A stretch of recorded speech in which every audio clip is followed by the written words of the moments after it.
Okay, fold 3ல காலையில் video போட்டிருந்தோம். So அது கொரியர் வந்திருக்குதுன்னு சொல்லி. ஃபோல்டு 3ல உள் டிஸ்பிளே ஃபுல்லாக அவுட் ஆகிருந்தது. டிஸ்பிளே மாற்றிருக்கோம். ஸோ ஃபோல்டு 2 ஃபோல்டு 3ல என்ன கம்ப்ளைண்ட் அதிகமாக வரும்னு கேட்டிங்கன்னா, ஃபோல்டு 2ல சவுண்டு கேட்காது. உள் டிஸ்பிளே யூஸ் பண்ண உள் டிஸ்பிளே வராமல் போயிடும். ஃபோல்டு 3லேயும் வரும். ஃபோல்டு 4 ஃபோல்டு 5 ஃபோல்டு 6 ஃபோல்டு 7லேயும் இந்த கம்ப்ளைண்ட்டு டிஃபால்ட்டாகவே உங்களுக்கு ஃப்ளிப்பு இந்த மாதிரி மாடலில் வந்து எனக்கு தெரிஞ்சு நான் என்ன மாடலில் இருந்து இந்த மாதிரி ஸ்ட்ரிப்பு கம்ப்ளைண்ட் பார்த்துட்ருக்கேன்னா சாம்சங் E700.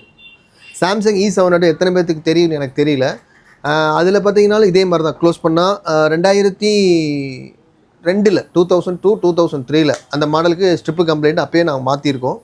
ஸோ இந்த மாதிரி நிறைய மாடல் கம்ப்ளைண்ட்டு சாம்சங்கில் வந்தாவே அந்த ஃப்ளெக்ஸு கம்ப்ளைண்ட்டு வரும். ஸோ அது மாதிரி ஏதாவது கம்ப்ளைண்ட் இருந்தால் ரெடி பண்ணிக்கலாம். இப்போ வர ரீசெண்டாக ஃப்ளிப்பு 4 ஃப்ளிப்பு 3லாம் க்ளோஸ் பண்ணால் ஆஃப் ஆகும், சார்ஜில் இருந்தால் மட்டும் ஆன் ஆகும். ஃப்ளிப்பு 5ல் பார்த்தீங்கன்னா டச் ஒர்க் ஆகாது. யூஸ் பண்ணிகிட்டே இருக்கும்போது டச் ஒர்க் ஆகாது, திடீர்னு உள் டிஸ்பிளே வராது. ஸோ ஃப்ளிப்பு 6லேயும் அதே கம்ப்ளைண்ட் வருது. இந்த மாதிரி கம்ப்ளைண்ட் இருந்தால் ஷோரூமில் பார்த்தா டிஸ்பிளேயோட மாற்றணுங்குவாங்க. ஆனால் அந்த டிஸ்பிளேலாம் மாற்ற வேணாம். ஸோ அந்த ஃப்ளெக்ஸ் மட்டும் மாற்றினாவே போதும். ஸோ இந்த மாதிரி உங்களுக்கு ஏதாவது கம்ப்ளைண்ட் இருக்குன்னா கீழே கொடுத்துருக்க நம்பருக்கு ஃபோன் பண்ணாதீங்க, வாட்ஸ்அப் மட்டும் பண்ணுங்கள். ஸோ நம்ம கடை காந்திபுரம் சவுண்ட் ஸ்ட்ரீட்டில் இருக்குது.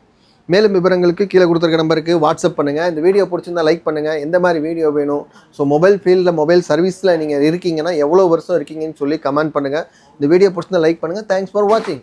அடுத்த வீடியோவில் பார்க்கலாம்.